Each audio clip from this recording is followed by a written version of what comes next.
नमस्कार दोस्तों, आज आप लोग सुनेंगे तोता मैना की बहुत ही सुंदर कहानी। प्राचीन समय पर एक बहुत ही भयानक जंगल था।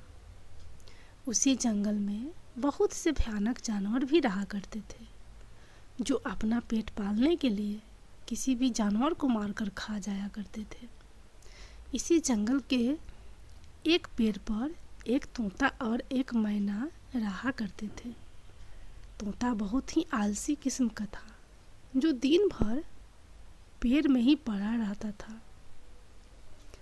उसी पेड़ में एक मैना भी रहती थी, जो तोते का उल्टा थी। मैना को आलसी बिल्कुल पसंद नहीं थे। मैना बहुत ही मेहनती थी। एक ही पेड़ में रहने के कारण तोता और मैना के बीच आपस में बहुत लड़ाई हुआ करती थी, जिसके कारण वो दोनों एक दूसरे से नफरत करते थे। कई दिनों तक दोनों में बातचीत तक नहीं हुई, लेकिन धीरे धीरे समय बीतता गया और दोनों के बीच में बोलचाल शुरू हो गई। देखते ही देखते तोता और मैना के बीच गहरी मित्रता हो गई। कुछ समय में वह एक दूसरे से इतना घुल मिल गए कि वह एक दूसरे को प्रेम भी करने लगे थे, जो एक दूसरे के बिना एक पल भी रह नहीं पाते थे। समय के साथ साथ तोता और मैना खुशी खुशी अपना जीवन व्यतीत कर रहे थे, लेकिन दोनों ये खुशी मौसम को मंजूर नहीं थी। तभी जब सर्दियों का मौसम आया और ठंड पड़ना शुरू हो गई। देखते ही देखते कुछ ही समय में वहाँ पर ठंड का प्रकोप अचानक से बढ़ गया, जिसके कारण कुछ ही दिनों में मैना की तबीयत खराब होने लगी। यह देखकर तोता बहुत चिंता में पड़ गया और उसने मैना से कहा कि चलो हम लोग कहीं दूर चलते हैं, जहाँ पर मौसम सही होगा और वहाँ पर हम लोग अपने लिए कुछ खाने के लिए भी ढूंढ लेंगे। वहीं पर अपना नया घर बनाएंगे। यहाँ पर अब ज़्यादा ठंड पड़ने के कारण खाने के लिए भी फल नहीं मिलेंगे। अगर हम यहाँ पर ज़्यादा दिन तक रहेंगे तो हम जिंदा नहीं बचेंगे, जिसके लिए हमें यहाँ से जाना ही पड़ेगा। लेकिन मैना की ज़्यादा तबीयत बिगड़ जाने के कारण वह तोता के साथ जाने से मना कर देती है, जिसके बाद तोता मैना से कहता है, ठीक है, जब तक तुम ठीक नहीं हो जाती हो हम यहीं पर रहेंगे, लेकिन हमको यहाँ पर खाने के लिए कुछ नहीं मिलेगा, जिसके लिए मुझे ही अकेले जाना पड़ेगा और कुछ खाने पीने के लिए फल की व्यवस्था करनी पड़ेगी। जिसके बाद मैना तोता को जाने का आदेश देती है।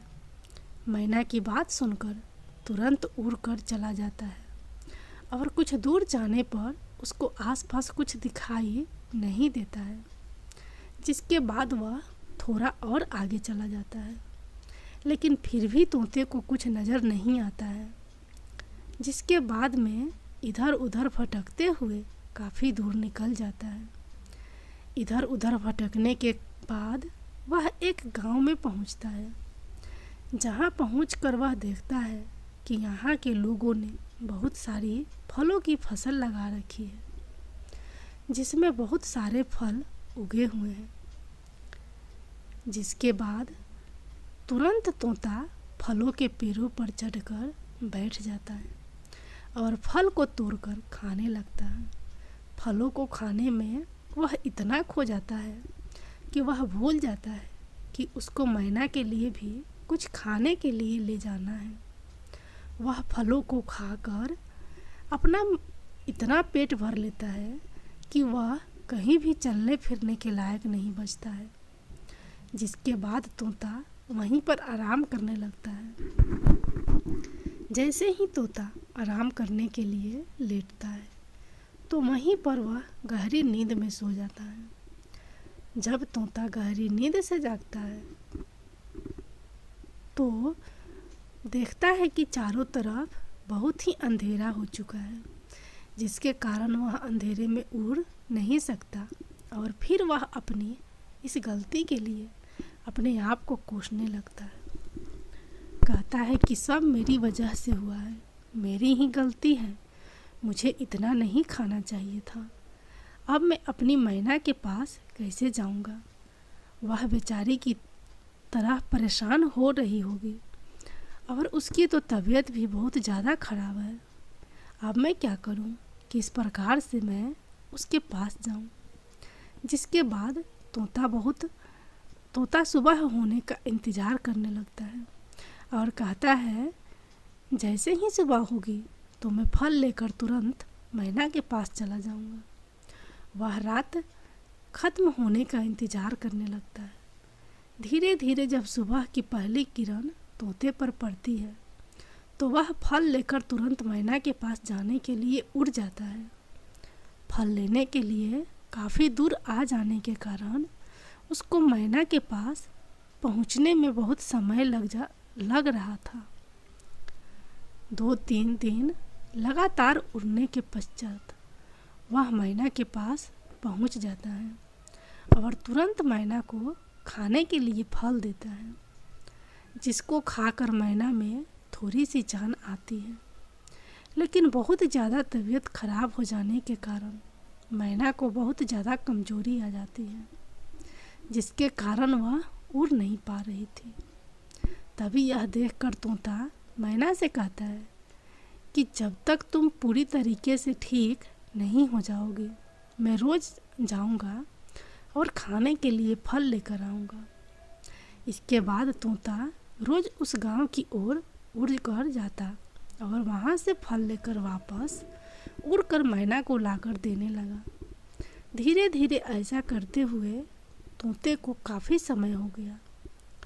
तोते के इस प्रयास से मैना धीरे धीरे ठीक होने लगी और कुछ ही समय में जब मैना पूरी तरीके से ठीक हो गई, यह देखकर तोता बहुत खुश हो जाता है और मैना भी तोते को धन्यवाद देती है। फिर दोनों उड़कर उसी गांव में पहुंच जाते हैं जहां से तोता रोज उड़कर मैना के लिए फल लाया करता था।